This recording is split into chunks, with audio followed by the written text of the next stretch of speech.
Okay, so two topics that will most likely be tested on the AP Calculus BC exam are L'Hopital's rule and improper integrals.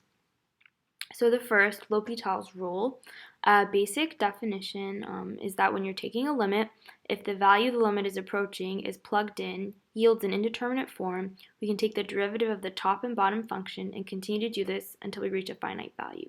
However, it's important to remember indefinite forms are only 0 over 0 and infinity over infinity. You may have to use algebra to rearrange a function to achieve an indeterminate form.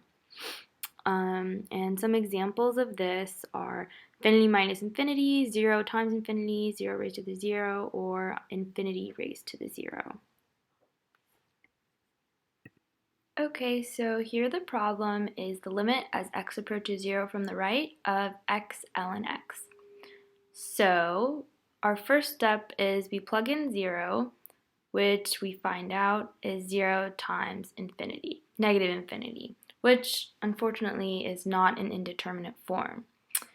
Because indeterminate forms are 0 over 0 or infinity over infinity. So we know that we need to rearrange x times ln x so that we can get it in indeterminate form.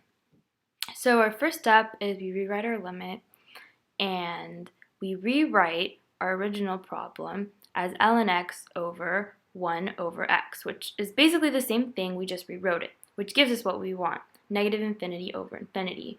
And any form of infinity over infinity is an indeterminate form. And this means that we can use L'Hopital's rule. So with L'Hopital's rule, now that we know that we have an indeterminate form, we can take the derivative of the top function, f of x, which is ln x, and then we can take the derivative of the bottom function, 1 over x, g of x, which is 1 over x on the top, in the numerator, or on the top, and negative 1 over x squared on the bottom.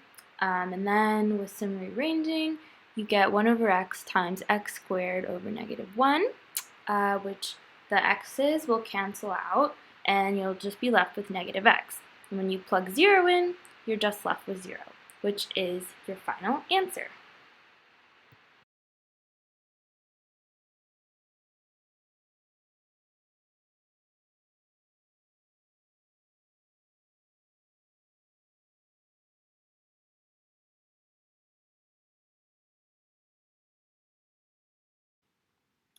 Okay, so another important topic for the AP Calculus BC exam are improper integrals. So, improper integrals are just like definite integrals, except they cover an unbounded area.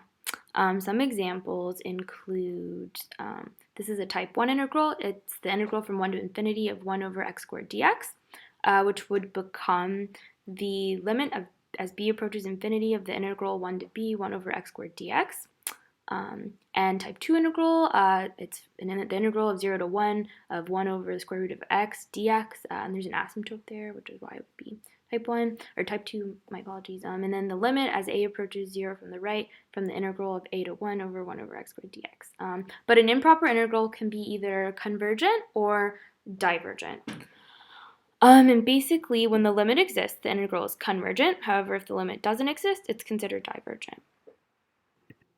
Okay, so we're looking at the improper integral of 1 over e to the x from the limit 0 to infinity. So the first thing we can do is we can rewrite it as a limit as b goes to infinity from from 0 to b, 1 over e to the x dx. So then what you do is you calculate it as a regular integral. So e to the negative x dx, you find the antiderivative, which is just negative e to the negative x, and then you evaluate from b to 0.